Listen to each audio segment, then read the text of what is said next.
Welcome to the Writer's Block podcast, where we delve into the minds of creative individuals and explore how art imitates life. In here, we write the scripts of our lives, but also our creativity, and sometimes we get blocked. But this podcast uncovers how to break through those blocks and the strategies our guests use to overcome them. This week on the Writer's Block podcast, I speak with Olunike Adeliyi. She shares her insights on harnessing personal power, along with some career highlights. And we get a front row seat to Olunike's passion for storytelling and her dedication to bringing authenticity to every character she plays. This episode is a must-listen for aspiring actors, filmmakers, and fans alike.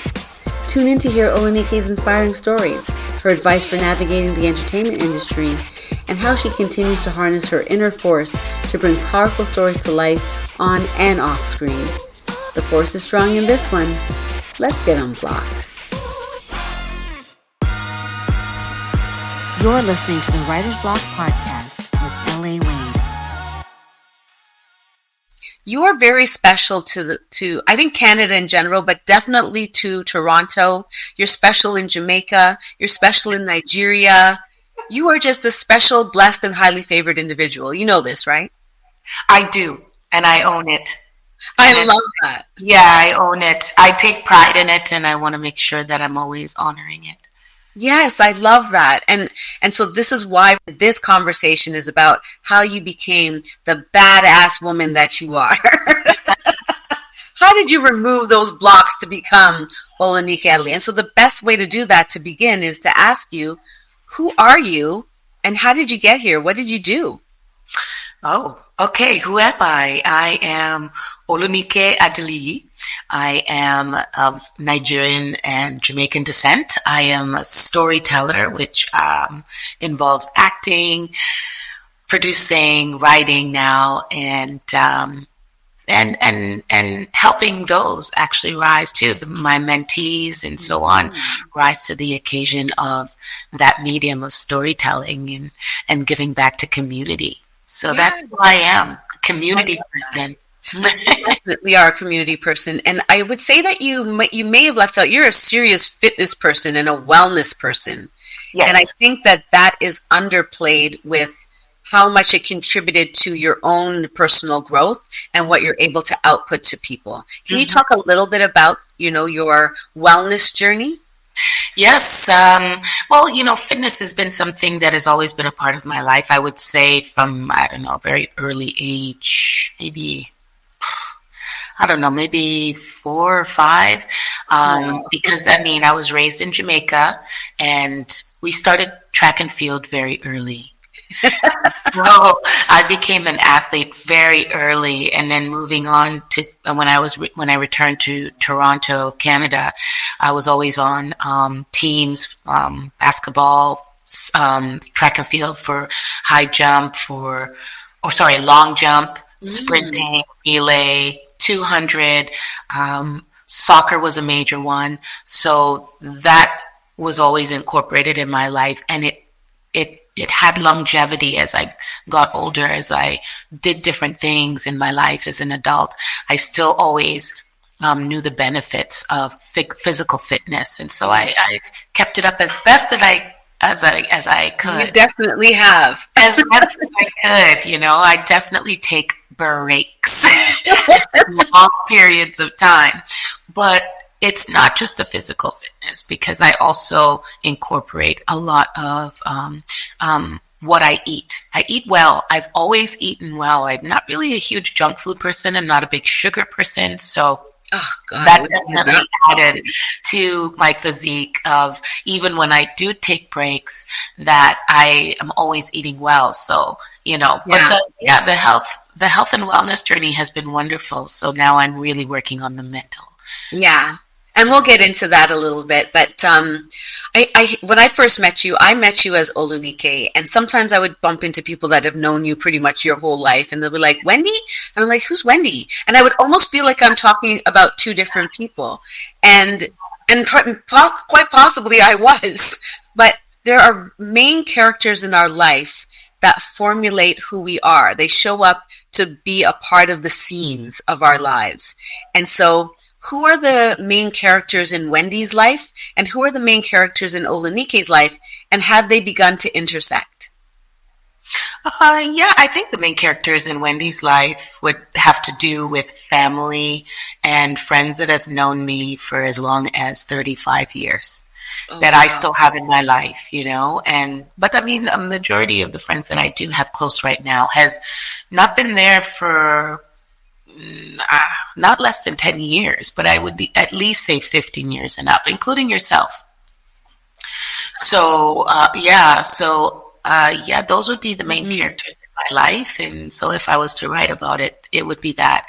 In my Olunike life, it's, people have bled through, I guess, because even the people in my Olunike life have also graduated to call me Wendy if they so want. Right. The friends and people in my life as Olunike, that are the main characters, are the ones who are there to elevate where I come from and celebrate the depth of my Nigerian, my African identity. And so they uphold that, even though they can speak on who is Wendy and who is Olunike. What they do is they uphold the integrity of what it means to be African, what it means to have identity. And so, yes, this is exactly why. Even when I found out that there's a Wendy and an Olunike, I honor the African woman that I see and embody, that you've embodied in yourself. And so I like to call you Olunike, no matter who's calling you Wendy. And I know Wendy can be like a term of endearment from people who do know you for a long time, because we do that in our communities. We give people all kinds of names. Yeah, and the thing is, Wendy is my actual legal name. Oh, okay. My name is Wendy Olunike Adeliyi.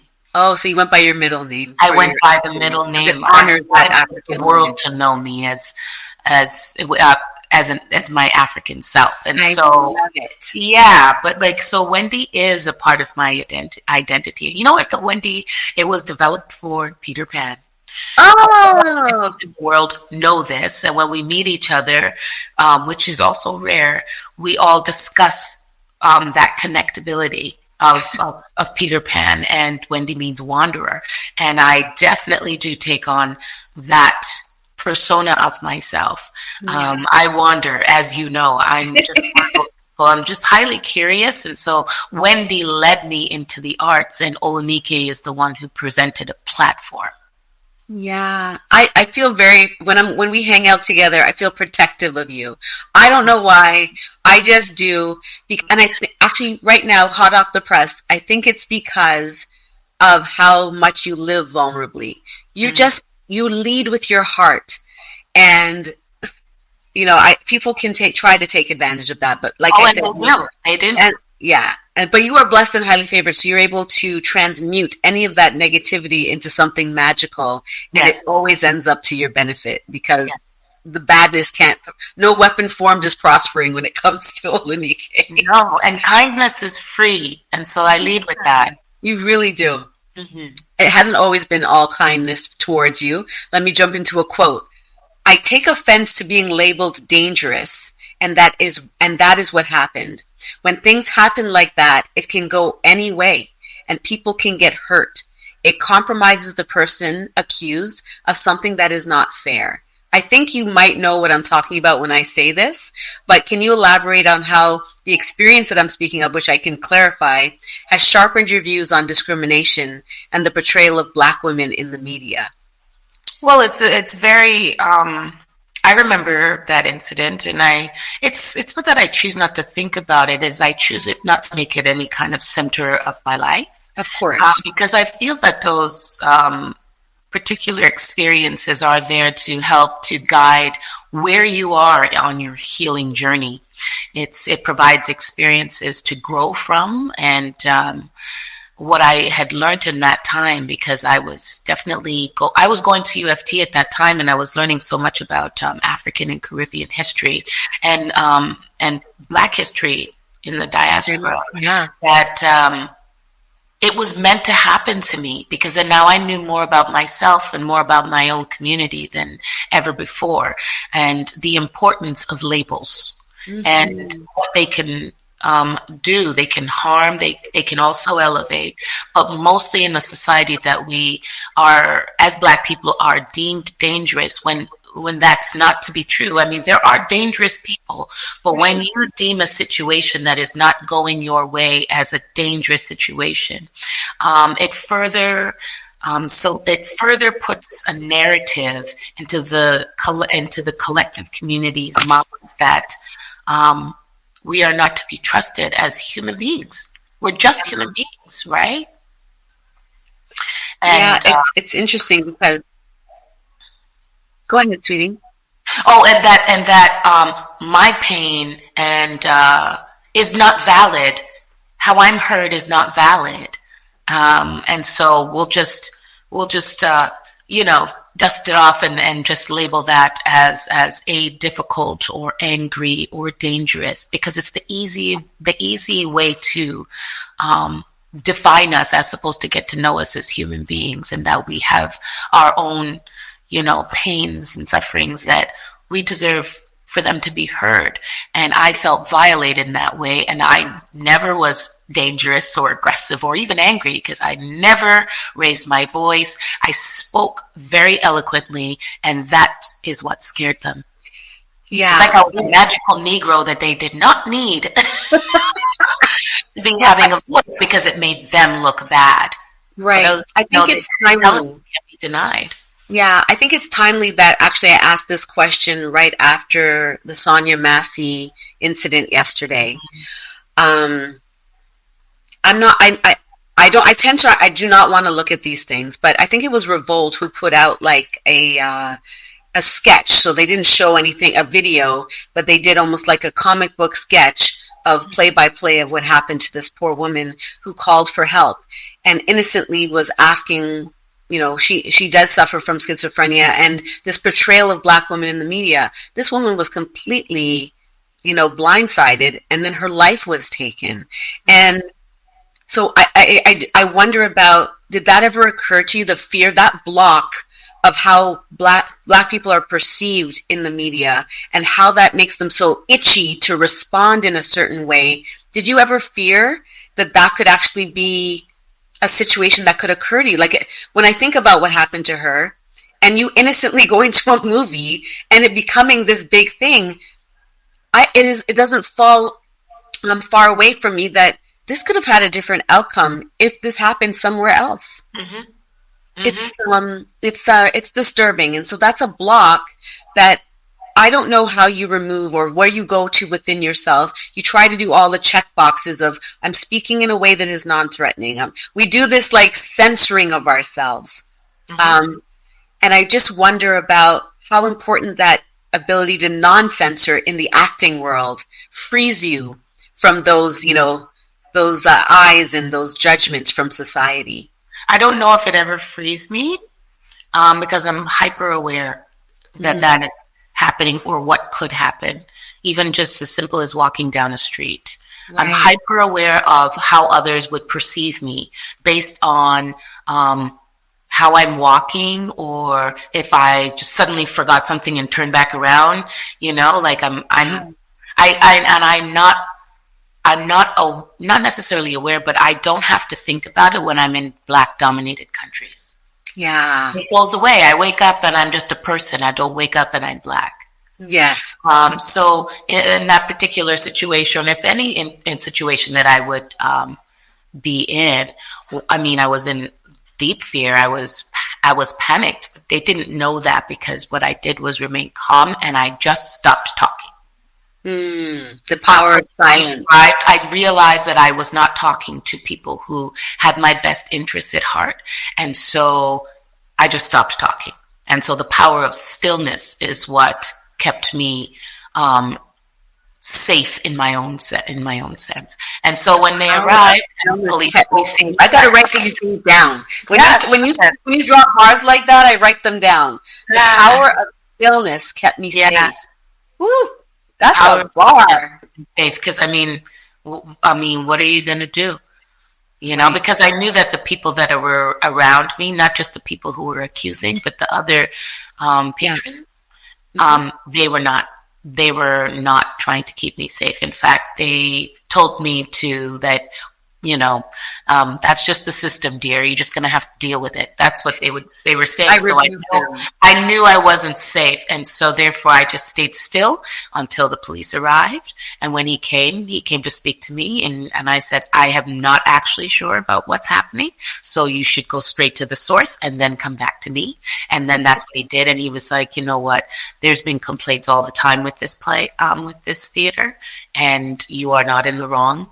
We get calls constantly, and they're like, come back in a couple of days, they'll probably forget. And I said, absolutely not. I will not be spending my money here. But I was just very lucky. As we say, I'm highly blessed. So God sent the right person to me.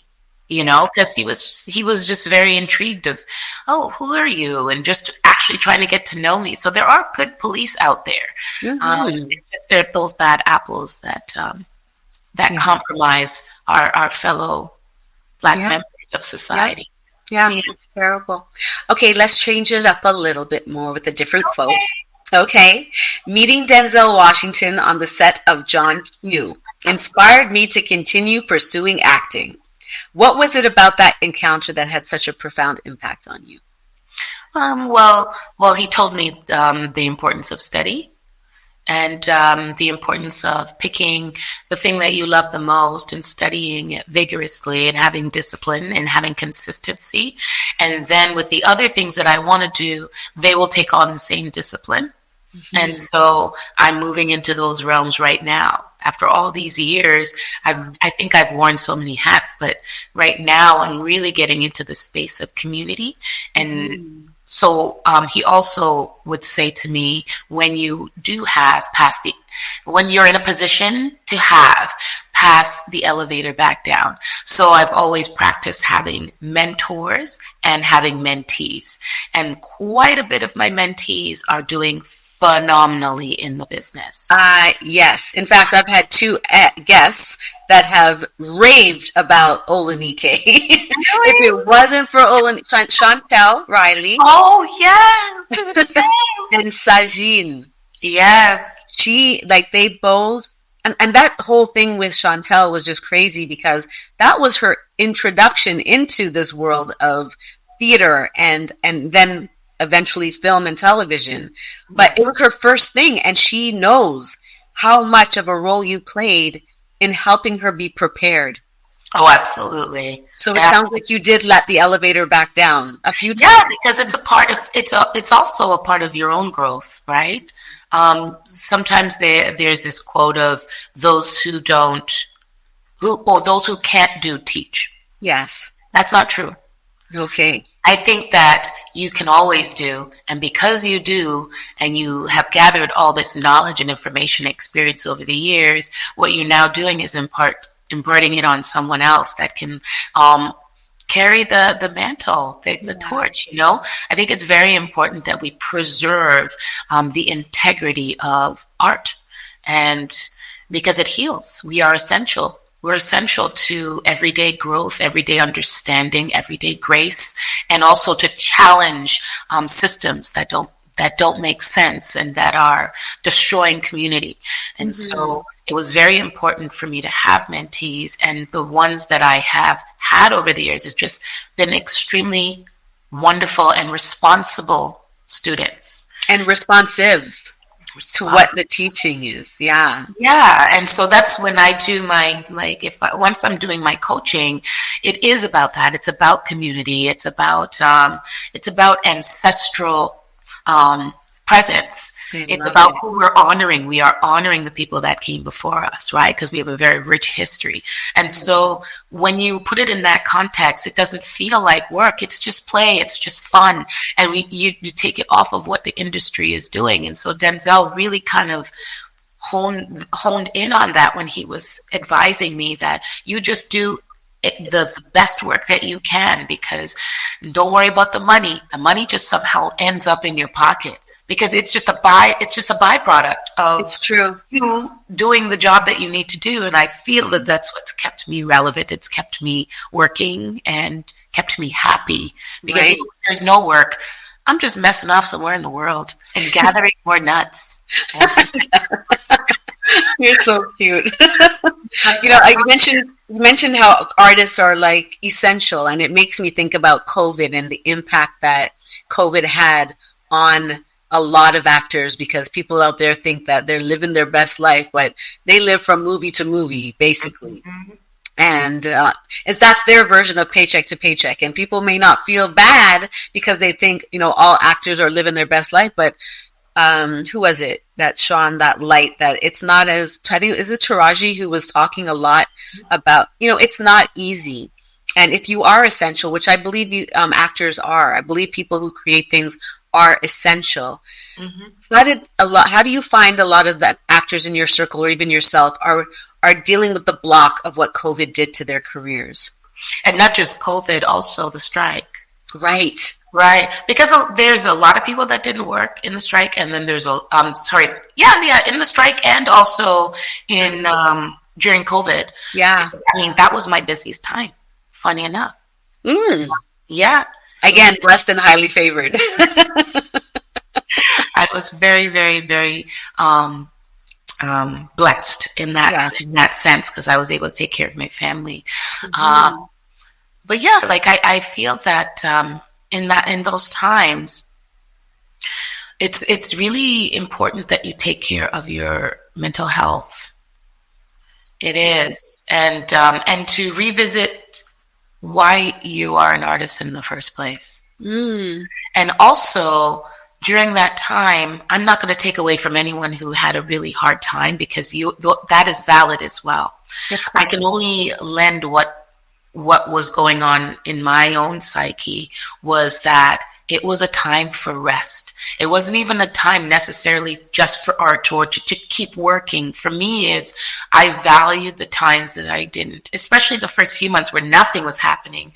Right. That time I was like, I'm going to take this time to go to Jamaica and breathe the air, you know, or even before I got there, the walks outside, the nature, the stillness of the noise. There was no noise. There was not a lot of cars on the road. I had to be present and take a mental picture that we're probably never going to have that again for the rest of our lives, or for the rest of my existence. Yeah. And so I practiced a lot of stillness and being present.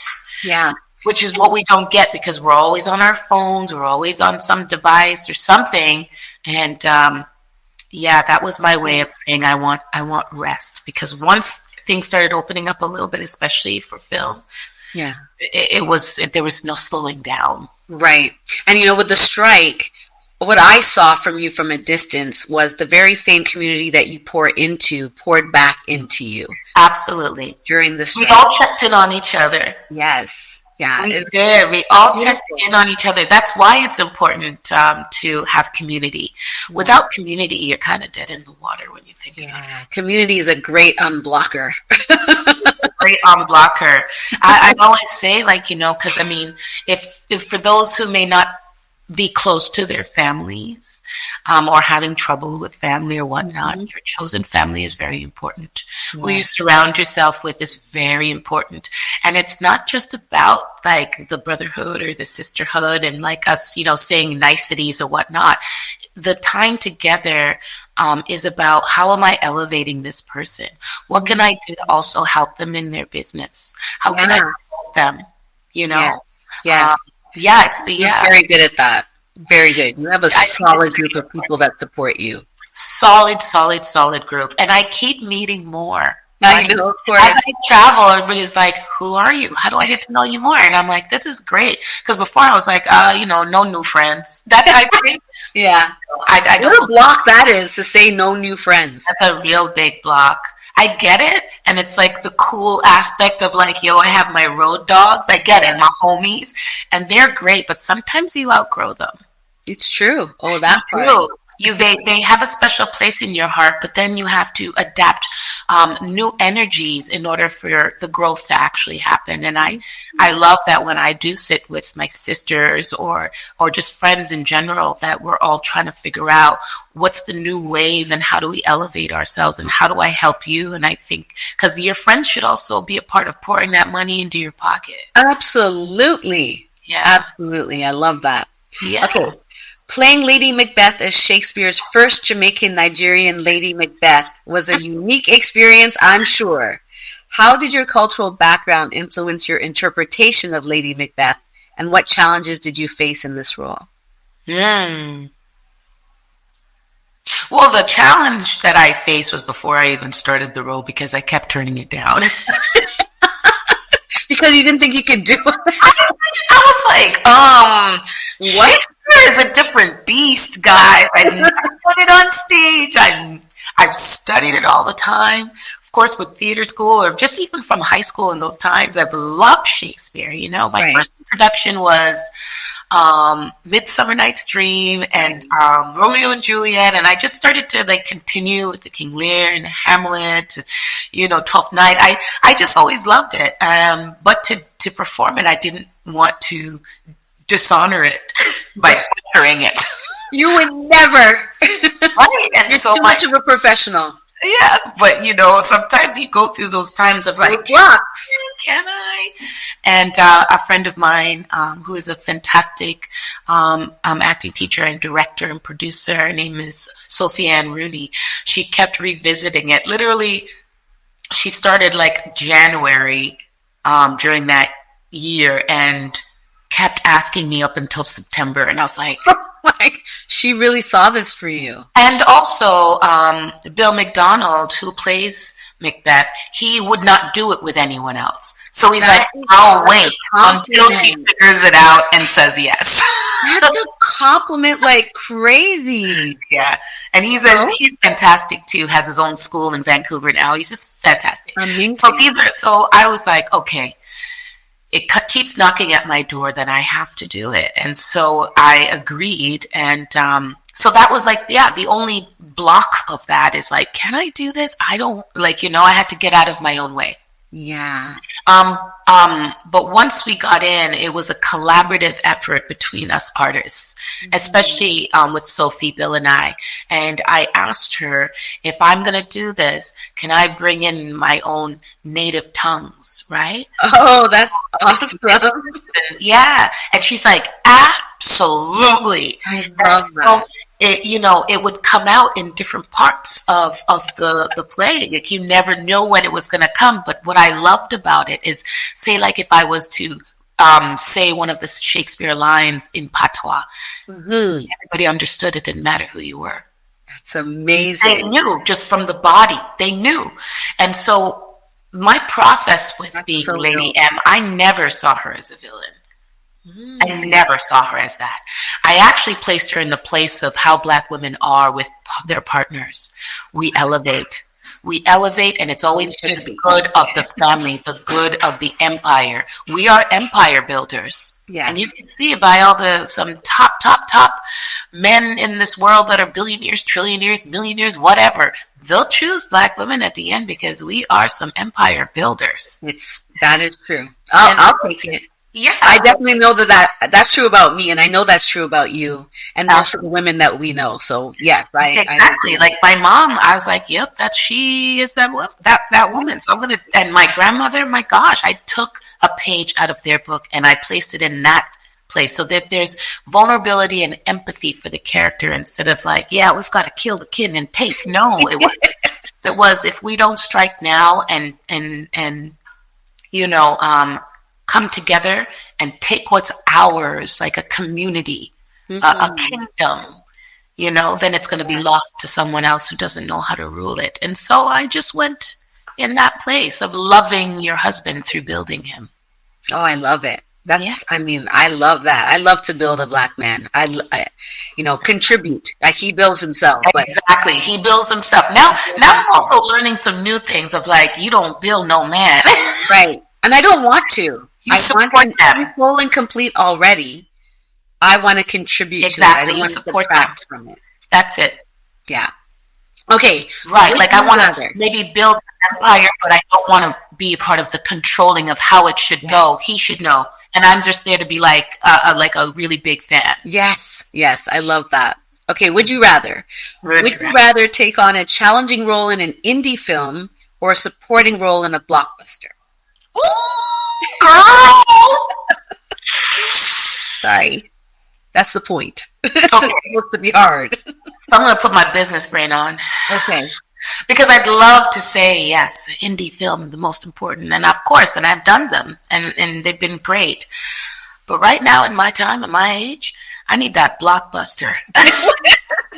Because and I'm thinking, investment. I'm thinking in that space of, the profits and whatnot. Investing in real estate. That's the next chapter of my life is making money to reinvest it. Right. I think it was you that sent me the clip about the girl who used to be in was it 16 Candles and He's like the richest actor in Hollywood. And I can't remember the last time I saw her in anything. She reinvested. Because that is, in a sense, reinvesting in yourself, right? Exactly.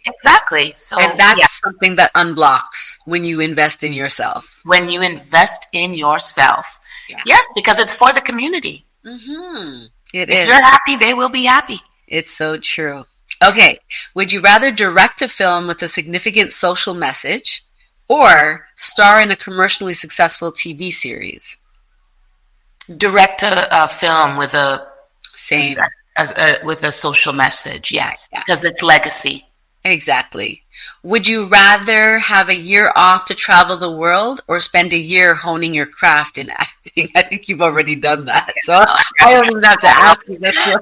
I love my craft, but it's nothing without the experiences of traveling the world and seeing how other cultures live and meeting other people. That's why the craft is so good, is because of that. Mm-hmm. And that's I have a man that I worked with in Flashpoint called Rico Colantoni. And he played. He was like the older team leader, and he said to me, "Work for the in between." Mm-hmm. So your first check, put that away for where you're going to travel to next.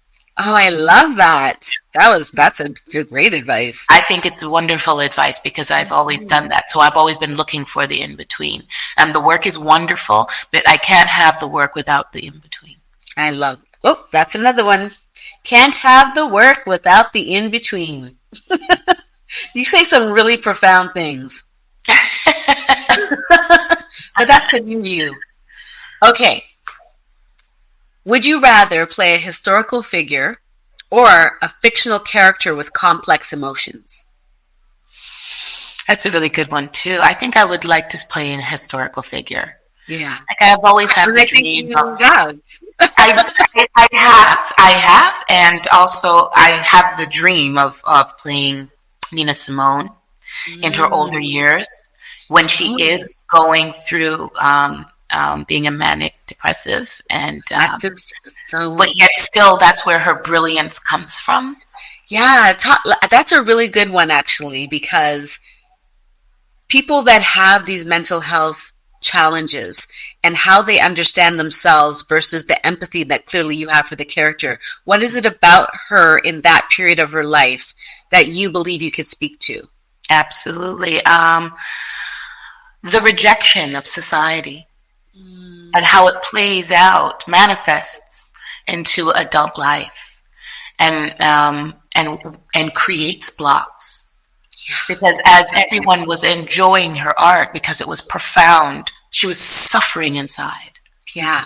And she just wanted some peace, some stillness. Why she moved to Paris just to get out. Make the noise stop. Get away. Make the noise stop because it was caused by society. And from a very early age, rejecting her of not being worthy of who she is. Just based on the color of her skin. Right. And then when we ask people to, despite those things, to somehow dig within ourselves to find that sense of worthiness, and we can to a certain degree, but my knowing it and me being experienced as if I'm not it is definitely going to have a profound effect on how I can continue to maintain the longevity of staying in that space. Mm-hmm. The rejection is just overwhelming.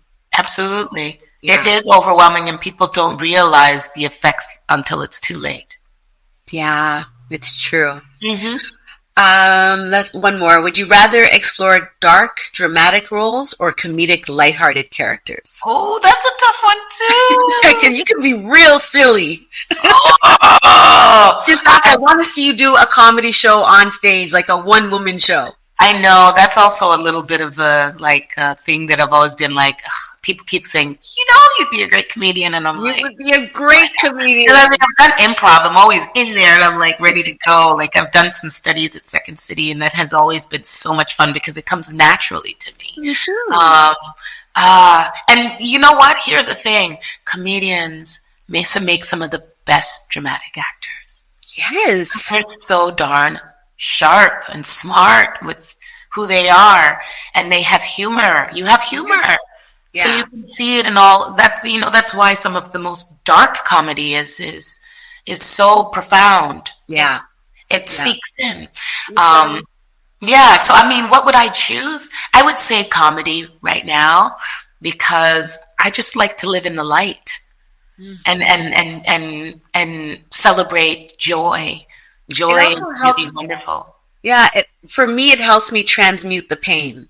So, but, I don't want to be that person who's joking so much that I'm negating the seriousness of something. Right. I do want to process and then give myself grace to laugh at myself. I feel like our community has a hard time with pride. How big is pride in terms of like blocking people from where they can go? Well, pride doesn't allow you to learn anymore. You stop learning. And all you have in the pride, all it's encompassed is judgment. Yes.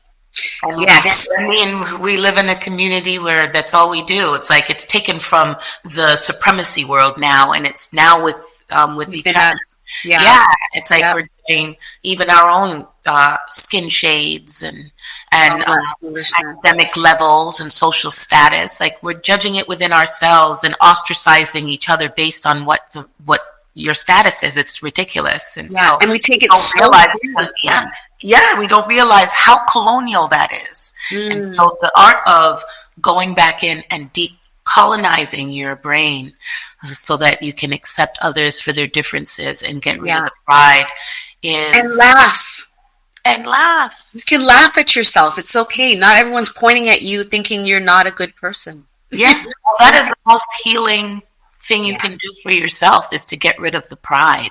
Yes. You can be proud of who you are, but the pride, I find that it's a big harms. It harms more than does good anymore. Agreed. So how did your education at the American Academy of Dramatic Arts shape your career path, and what brought you back to Toronto? Oh, well, that's easy. I mean, like, it shaped my career path because you start on stage. Doing theater is the grounds for this art form. And so it gave me such confidence in knowing what I know and having stage presence and just having presence, period, when I walk into a room. I loved it. It also, what I loved about that school, too, is because they embraced me as an artist so much so that when I had my thesis play, I was the first Black student that they'd ever have lead a play. Wow. So the professors all came together and said that we have to do this play by Alice Childress, first Black woman, I believe, to have her play on stage in New York. And we have the student that we're going to elevate into this industry, and the dean agreed, and so that was an honor for me to go out like that, so it was wonderful. It was wonderful how much they just really kind of held space for me. That's how I also learned to hold space for other people. And why I came back to Canada is because I had to. visa purposes and so on. First of all, it was a good idea because I needed to be known in my own country first. That's what it was. You needed to be known in your own country and show extraordinary ability for the U.S. to grant you a visa to be able to continue performing there. So it was just the right path to take instead of staying there and possibly maybe marrying somebody I shouldn't. Man, that's on stage in most people's life. Is like, how did I get here? You know, I didn't want to marry for papers. I was going to earn it myself, and it was fine because it taught me resilience and how to be a conqueror and whatever. And I own in my country, and it's wonderful when you're on the streets, no matter where I am, that people are like, "You're the actress." Like it just happened yesterday. No. Yeah, on the TTC, and it happens often, but it was wonderful to see the joy in her face of the work that she's watched that I'm in, and she was just so excited. She wanted to know how to be in contact with me with IG and that, and I was like, that is so beautiful. It is. It's sweet until you get to become superstar, and then you're just like, I need to maneuver. I don't think I have it in me.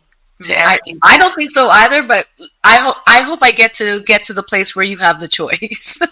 Right. I mean, I don't have it in me, and I've experienced it around the world because working moms is a really big deal in this world. Working moms is a big deal. It's a big deal, and so wherever I've gone to, it didn't matter that somebody does. And my daughter looks at me like, she's like, "You need a really rich man."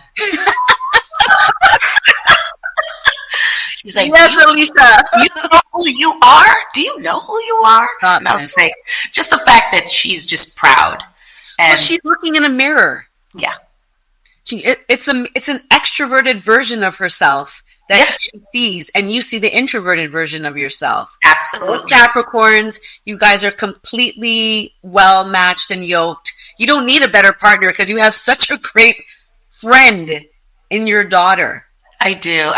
And it's wonderful to watch her live her life because how I lived my life gave her permission to do whatever she wants to. Yes, and she's thriving from that example. She sure is. Be an example, people. If you talk about being, actually, I'm not going to leave that. I'm going to ask you this question because I really want to know, what are the top 3 projects that you've worked on that gave you the biggest blocks that you had to remove to show up for them? Oh.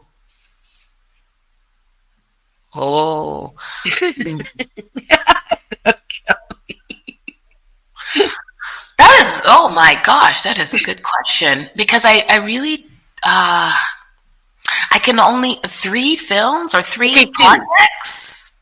2. Shoot, I can only think of one right now. Okay, tell me what. Okay, I can think of The Fire Inside, which comes out in TIFF this year. Yes. September. And I did a couple of weeks. Really? Yeah. And I had a huge block. Because I mean, this is a major Hollywood film, written and produced by Barry Jenkins, who is the Oscar winner for Moonlight. The director is Rachel Morrison, who she is the only nominated cinematographer and female in history. That she's the only one, and listen, this is giving me goosebumps.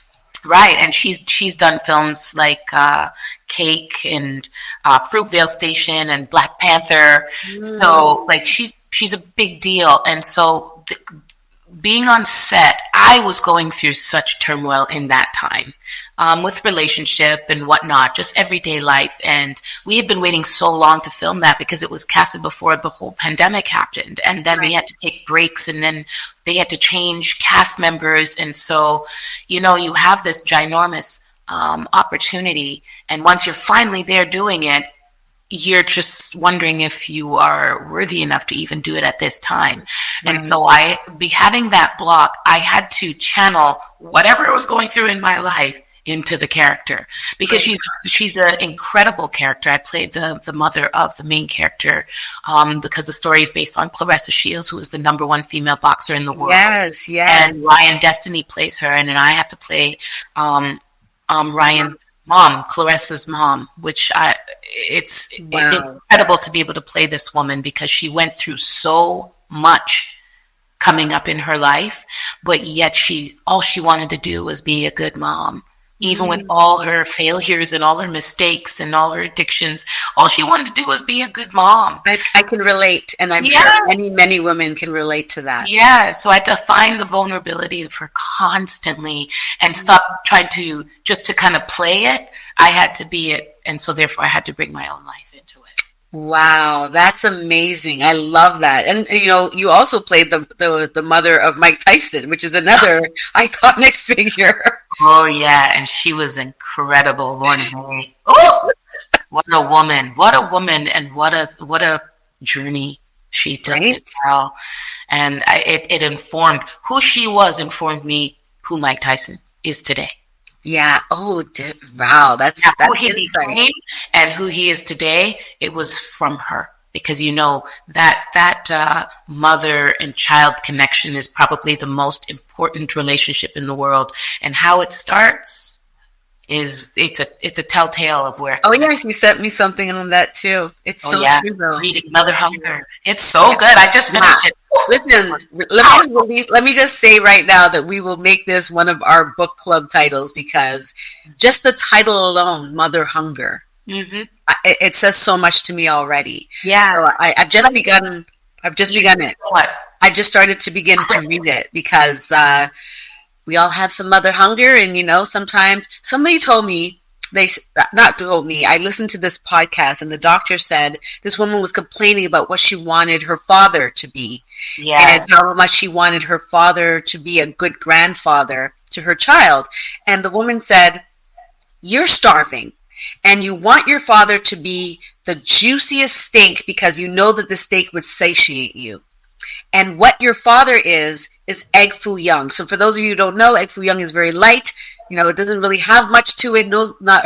It's so light it would not make you feel like you are satiated. Yeah. And she's like, stop asking your father to be a steak because he's egg foo young, and don't cut off your nose to spite your face and starve to death because you're waiting for the steak when you have perfectly good egg foo young that will at least sustain you till you can get another meal.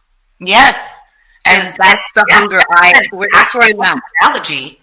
Right? That's a great analogy. And it says something very similar in that book, Mother Hunger, that you will understand. That because we have this desire of wishing our parent was a certain way so that we can be a certain way. But that's not reality. I didn't even know that. I'm just beginning this process of this book, but that's what it says to me. It gives you tools, because just because you had your parent or not, like say you're a person who didn't really have that nurture, it gives you tools and how to nurture yourself. Okay. I like it. I like that. It's like it's not just stating the problem, it's or the issue or the experience. What it's doing is it's giving you tools for solution. Because we have no business in this world being adults that are not doing the work to be, to get ourselves back to alignment with the universe. Like we have no business doing that, because what you're doing is imparting hurt on somebody else, and that's not fair. And that's not fair. It's so true. Yeah. So change. You're the change. Yes, right. Okay, we're gonna end off with some rapid fire questions, because oh my gosh, we could talk all day. I'm sure. No, and we do. Okay. What's your favorite role that you've ever played? Is it this recent one, or is it something? No, Queenie, the Porter. Yes, I'm so mad at Canada for taking that off, or Canada, or whoever is responsible. Shame on you. Shame on you. Yes. And if you haven't watched that, Revenge of the Best Black Friends, shout out to Amanda Paris and Motion, aka Wendy Brathwaite. They created something that this city really needs in terms of Black representation. And I'm not removing myself, because you have helped me co-produce Thirsty AF, The Adventures of a Recovering Sex Addict, that we need to make into a series. And even, what's that other show that was on Crave? That they Reenact Get to Life. These are the shows that we do want to watch. Hello? We want to watch them. So shame on you, Canada. Don't take away our funding. We need to make these kind of shows possible. And Oh, absolutely. we need that recognition. Okay, I digress. Absolutely. Could you have dinner with any? If you could have dinner with any actor, living or dead, who would it be? That's a popular question. Oh, it'd be Denzel Washington. Well, you've already had his wisdom. Exactly, but I could go for more, and I want to know what he thinks of life and things at this age. Yes, I want you and I to do something with Viola Davis. Yes, she's amazing. Who, like, other than Denzel, my favorite is Angela Bassett. Oh God, I love her. She's taken me through some roles that I just see myself and the possibilities of what I can do in the world. Mm-hmm. Yeah. I see a Keke Palmer, you, and Angela Bassett thing happening. That's what I paused for. We all look the same. I know. It's kind of like, that's an interesting little dynamic. Yeah. Gotta start writing something. What dream role haven't you played yet? Nina Simone or Miriam Makeba, who is a huge musician from South Africa and also used to be associated with the Black Panther Party or the Communist Party back in the day. She was married to Carmichael, who was another freedom fighter, and she just has incredible, insightful things to say about who we are as a people and how strong we are without colonization. And I just loved it. I love her. I think she's absolutely stunning, and yeah, it'd be wonderful to depict her life. And the challenge of the sounds of the South African dialect. I have to thank you for attracting the attention of the gentleman who was sitting with Professor James Small that day in Harlem, because he was so enamored with you that we began a conversation that has led to this short documentary with Professor Small, and getting the chance to work with my partner on the documentary has been a wonderful, and that's because of your beauty and of who you are. So thanks for when you open up community, you open it up for other people to experience it with you. So it's been lovely riding alongside with you. Thank you. Oh, you're welcome. What do you thirst for? Ooh, love always. Me too. I mean, even when we have it, we just want it and want it. I don't want to lose it. I love a lot. I even have, look at that, like my rings. Aww. Love is all over. Yeah, like I think it's important. It's literally what every human being on the planet desperately is seeking. Definitely. And when they don't get it, you could see how it manifests. And it's really sad to watch. But love is most important, especially on your deathbed, as I watched my father take his last breath and transition into ancestral world. The fact that he had his loved ones, like his children, around his bedside, that's the only thing that matters. Who you loved and who loved you. It's so true. And our condolences to you, because death is definitely a journey. When I did a course in university, it talked about the transformation from wet to dry. Oh. And how there's a parallel that the person that has passed, you parallel that because you are, in a sense, decomposing with them to a place of, and what we're afraid of is being forgotten. Mm-hmm. And in the way that you speak about your father, he will never be forgotten, and therefore will always be here. Yeah. So that's beautiful. Mm-hmm. Where are you currently your last question. Where are you currently unblocked? Where are you currently blocked? And what commitment can you make here and now towards unblocking it? I'm currently blocked in my writing journey, because I know I do know what I want to say, but I don't know how to say it, and so that's why I've brought in people such as yourself and that to be able to kind of speak about it, so that I can hear it out loud and have other ears and other opinions, that people that I trust, of course. Right, of course. Because I do have my friend DB Anita Africa. She is also a part of my mentoring me on my writing journey. And because I want to write about my experiences, because I think that they're valid. I think they're hilarious. I think they're relatable. Heart-wrenching. Once my father had passed, I would like just hearing the different stories about his life through my sisters and friends and uncles, and that I need to write about this man. Yes. Yes, you do. I do. Yes, you do. I have especially that love affair. Yeah. How did this even happen? And then what happens in what happens after? What happens? When love is no longer present, what happens after? And can we go back and forth and try and pinpoint how the person that you see today, where it started before? Like, I love writing because you can take such temporal journeys. You don't have to write linear. You can write. And then you have your my home like last year for months while me and my mom took care of him. Can you imagine? Like, he ended up back with us after living this, for him, extraordinary life and globetrotting. And yet when he's at his most vulnerable, he needed us. Yeah. Which was insane. Like, I felt like that was my closure of being able to have him in the home and help him in the best way we could. That was me and my mom's closure. But yeah, like at the end of the day, he ended up back with his first wife. Yeah. And those are interesting journeys. Those are interesting journeys, and there's fallout all around for the different characters around. They all have a different perspective of that event. The children, the other wife, like all of these things tell wonderful stories. Wonderful stories. I was able to see my mom as a giant as well. Yeah, right? Yeah, because even powerful struggles, the fact that she had the capacity to still love in that way and care for a man that has left many years ago and left her with a child and, didn't help her much in any way. But he showed up when he needed to, and just her capacity to love makes me know that love is possible. And that it's in you. And that it's in me. And it's how you live. Yeah, and the importance of also protecting myself and protecting my heart because it's so big.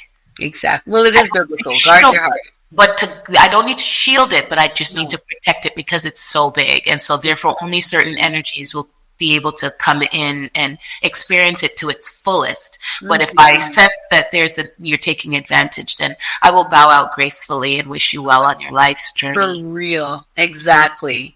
Oh my gosh, girlfriend, I love that you just spent this time being vulnerable, being wise, insightful, funny, beautiful, all of the things.